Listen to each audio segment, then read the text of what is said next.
24 Hours was a celebration of theater around the globe.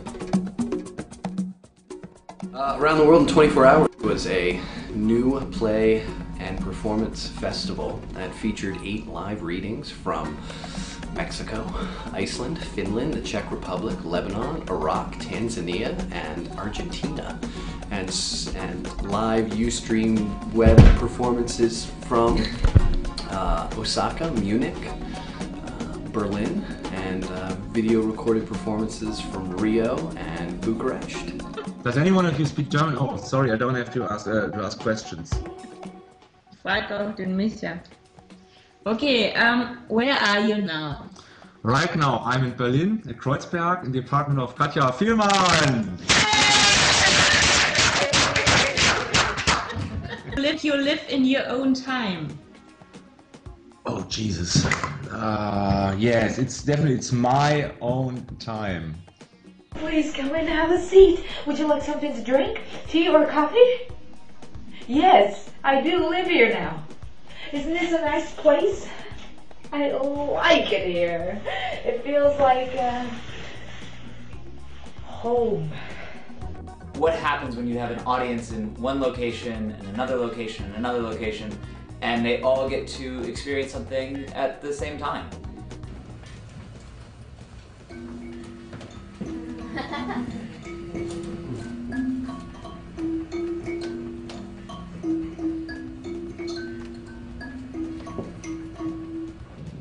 I told him my entire story in half an hour.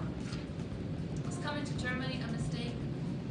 Well, the format that it's taking now, which is a 24-hour event that is broadcast on the internet, I think that what it should be is we should be not only doing readings of new plays from around the world, but we should be creating specific, artistic content that that fits the framework that we've created in this event.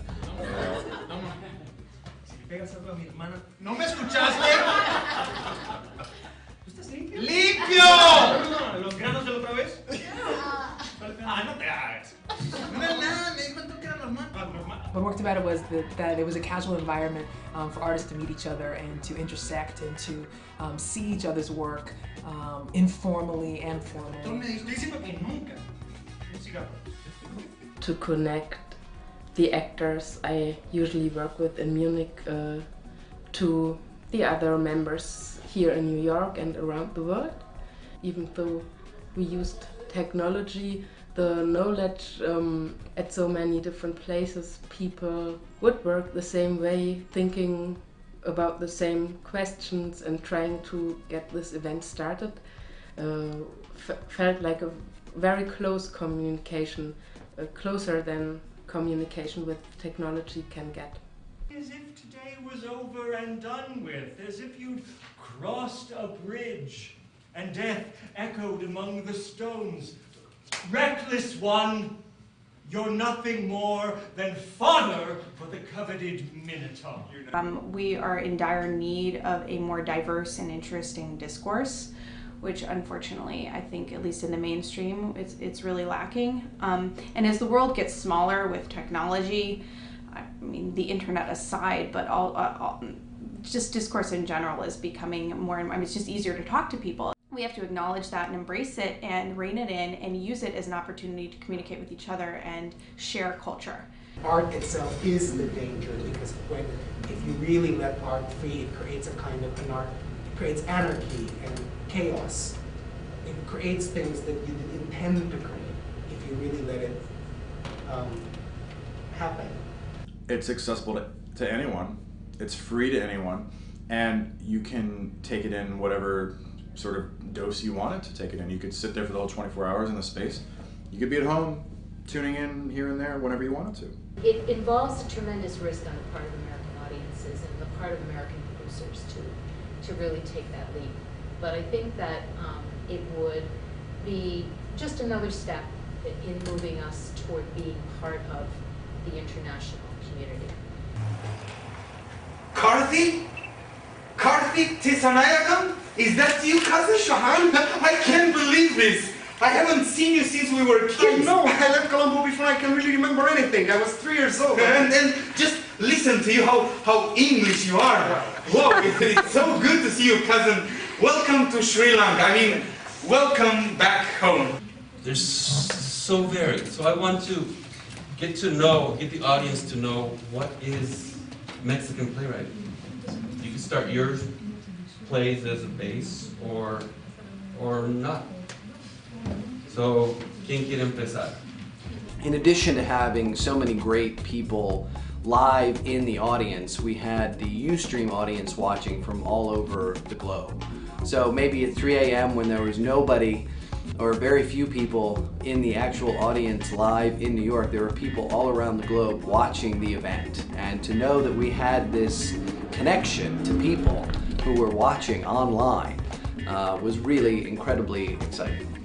We at one point had 2 people in Tokyo that were carrying on a conversation during one of the plays via text messaging or via the instant messaging in the program, and it was amazing to see them connect, even though they didn't know each other, with a play that was happening from Finland live in New York. Here were 2 people on the other side of the planet that were making connections and talking about gentrification in Tokyo, and it was just a really cool experience to see the way that theater can bring people together.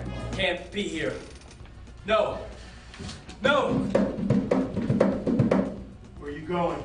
I'm sorry. I didn't see anyone. No one was in the way. You see me now? Of course. What do you see? A man.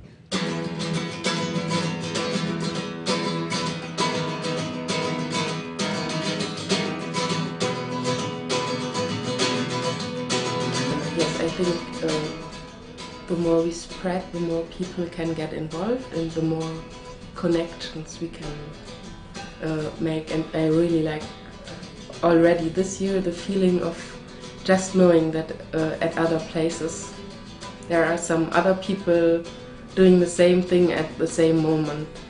Somehow I would behaupten. I would say I could already feel it in Munich, and I think we can go way further.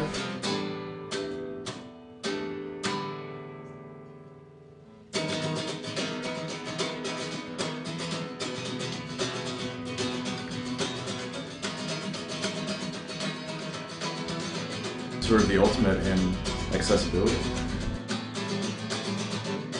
It was from morning, noon, and night, and the purpose of that was to show the connectivity of the entire world, that we are all in this together, and that no matter what time it was, whether it was 8 p.m. in New York or 8 p.m. in Berlin or 8 p.m. in Osaka, that there was always a show going on.